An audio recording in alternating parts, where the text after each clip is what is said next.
hello my dear students जय Jagannath to all मु समस्या तुमको स्वागत करूची एसआरएम कॉमर्स कंप्यूटर क्लासेस रे आज ये वीडियो माध्यम रे मु तुमको एक इंपोर्टेंट इन्फॉर्मेशन दवा पई चाहूची तो पिले इंपोर्टेंट इन्फॉर्मेशन टी कोन चलो मु तुमको एठी कहूची ठीक अछि तो देखो पिले तुम पई इंपोर्टेंट इन्फॉर्मेशन टी कोटो आसी अछि ना गवर्नमेंट ऑफ ओडिशा रे आसी अछि ठीक अछि जोटा कि हमर हायर एजुकेशन डिपार्टमेंट तो जो माने यूजी कोर्स रे एडमिशन करबा पई चाहूचंती एकेडमिक सेशन 2026 आ 27 पई ओके कोठी ना जे कोनोसी +3 डिग्री कॉलेज रे हो ठीक अछि अदरवाइज कोनोसी सेल्फ फाइनेंसिंग कोर्स रे बा सेल्फ फाइनेंसिंग कॉलेज रे जदी आपण डिग्री कोर्स रे एडमिशन करिया पे चाहउचंती तो तारो संपूर्ण प्रोसीजर तुमरो स्टार्ट हो जाईची 27 मे 2026 रु ठीक अछि जोटा कि 4 पीएम रु स्टार्ट करा जाईची तेनु जो माने ग्रेजुएशन पढिबा पे चाहउचंती से पुणी तमरो बीए हो ठीक अछि बीकॉम हो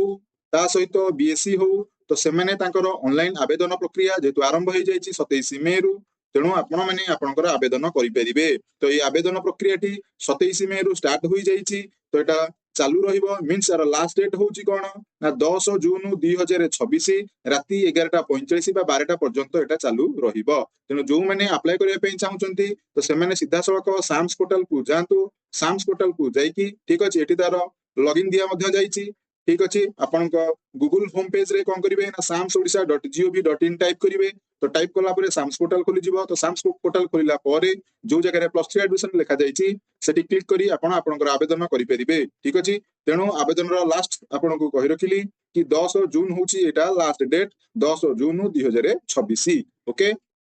तेणु जो माने अप्लाई करि सरिबो तो apply row first round selection तुमरो ठीक अछि फर्स्ट राउंड सिलेक्शन आ एडमिशन करिबा पई ठीक अछि इंटिमेशन तमरो केबे आसीबो 17 जून 2026 रे तमरो कोन आसीबो ना फर्स्ट सिलेक्शन आसीबो ठीक अछि कोन कहली 17 जून 2026 रे तमरो फर्स्ट सिलेक्शन आसीबो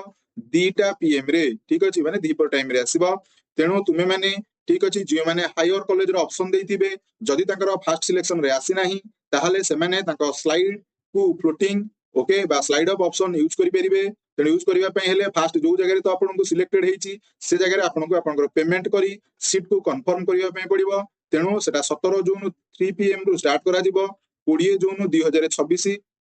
4टा पीएम पर्यंत ठीक अछि ता सहित जो माने फर्स्ट राउंड रे तांकर मन पसंद कॉलेज रे आसी जाइतिबो ताहाले से माने सीधा सळक 18 जून 2026 10टा एम रु 20 जून 2026 5 पीएम पर्यंत जाई कॉलेज रे आपण एडमिशन प्रोसीजर को सॉल्व करि परिबे बा एडमिशन प्रोसीजर को एंड करि परिबे बा से कॉलेज रे आपण एडमिशन करि परिबे ठीक अछि बुझि पाइलो देन ता सहित नेक्स्ट तमरो फर्स्ट राउंड सरी गला परे तमरो राउंड 2 सिलेक्शन ठीक अछि स्टार्ट हबो केबेटारू ना 29 जून 2026 रे तमरो पुणी 2टा पीएम रे जो मानकर फर्स्ट सिलेक्शन रे तांकर मन पसंद कॉलेज रे आसी नाही से माने स्लाइड अप करिसंती बा जोटा हम फ्लोट वेली कहूचे जदी करिसंती ताले से मानकर ठीक अछि सेकंड राउंड सिलेक्शन बाहरिबो 29 जून 2026 रे ठीक अछि तो बाहरिला परे सेमती आपण आपनक कॉलेज रे 29 जून 2026 रु 4 जुलाई 2026 भितरे आपण को एडमिशन फी पेमेंट करिया पय पड़िबो ठीक अछि पेमेंट करि सरला परे नेक्स्ट आपण आपनकर कॉलेज को जाई 30 जून 2026 10टा एम रु 4 जुलाई 2026 5 पीएम पर्यंत कॉलेज रे जाई आपनकर एडमिशन प्रोसीजर को कंप्लीट करि पारिबे ठीक अछि तो एठी तमरो फर्स्ट सिलेक्शन सरी गला सेकंड सिलेक्शन सरी जिवो देन तापरे तमरो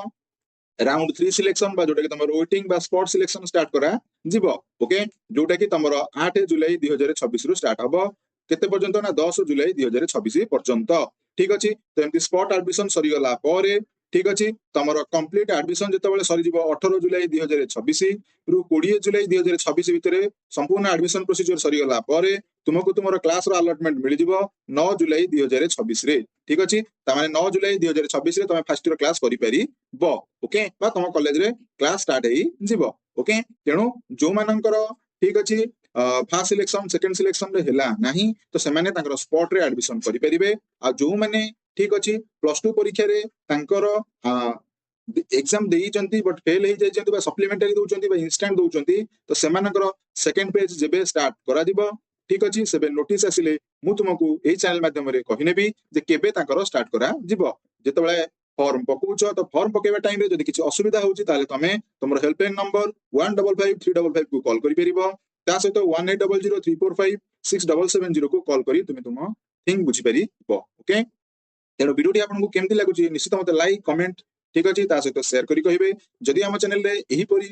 ठीक अच्छे इनफॉरमेशन पाइबा पई चाहउछंती कॉमर्स रिलेटेड टॉपिक रे पाठ पढिया पई चाहउछंती ताले निश्चित भाबे आम चैनल को सब्सक्राइब करी जांतु ठीक अच्छे तो वर्तमान आमे जानिबा ठीक अच्छे एडमिशन करिवार प्रोसीजर कोन तमरो रहुची ठीक अच्छे बा कोन कोन प्रोसेस रहुची जेतबेले ऑनलाइन एप्लीकेशन फॉर्म तमे पकेया पई जाउचो तो सेतबेले प्रोसेस कोन रहुची बा संगे डॉक्यूमेंट कोन नै की जिबा नियति दरकार तो ता विषय रे मु एठी कहि रखुची सम्य करे तो चलो स्टार्ट करिवा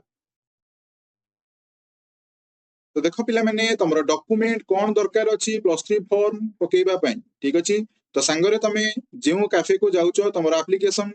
पकेइबा पई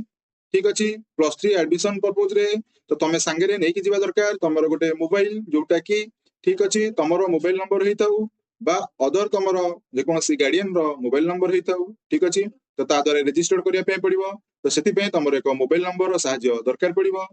सेकेंड रे तमरो दरकार पड़िबो कोन ना मार्कशीट कहारो ना +2 ठीक अछि जदि +2 मार्कशीट नाही ताले इंटरनेट रु जोटा डाउनलोड करथिबो रिजल्ट टाइम रे ताकू नै मध्य जाई परिबो ता सहित 10th सर्टिफिकेट नबो तो तमे एटी संगे संगे कहबो 10th सर्टिफिकेट कोन हबो हमर तो +3 एडमिशन करिवार अछि 10th सर्टिफिकेट कोन हबो ना पिले तमरो जो डेट ऑफ बर्थ रो वेरिफिकेशन करिबा पई संगरे 10th सर्टिफिकेट नबा नियति दरकार ता सहित तमरो आधार कार्ड मध्य नबो ठीक अछि ता सहित तमरो कास्ट सर्टिफिकेट नबो तम इनकम सर्टिफिकेट नबो बैंक पासबुक नबो ता सहित जो माने पीडब्ल्यूडी ठीक अछि पर्सन विथ डिसेबिलिटी ओके जी अछि तो से तार सर्टिफिकेट मध्य नै कि जीवो तो एटा नित्यांत जरूरी ओके तो ये थिला तमरो डिटेल्स अबाउट ठीक अछि किपरि तमे फॉर्म फिल अप करिवा पई कोन कोन नबो बुझि पैलो ताले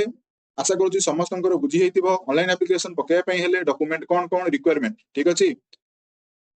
तेणु आशा करूची समस्तंकर बुझी हेतिबो जहा जा एठी कुहा गला जदि किसी डाउट रहउची तो निश्चित मते कमेंट सेक्शन रे कमेंट करि परिबो ठीक अछि अदरवाइज जदि किसी डाउट रहउची फॉर्म रा एप्लीकेशन को नै कि बा फॉर्म पकेबा को नै कि तो निश्चित मते कमेंट सेक्शन रे कमेंट करि परिबो ओके जदि फॉर्म अप्लाई करिबारे किसी बुझिबारे असुविधा रहउची तो निश्चित मते कमेंट सेक्शन रे कमेंट करि परिबो ओके तो निश्चित तारा आउ एक वीडियो नै आसी ओके रहउची धन्यवाद पुन देखाबा नेक्स्ट वीडियो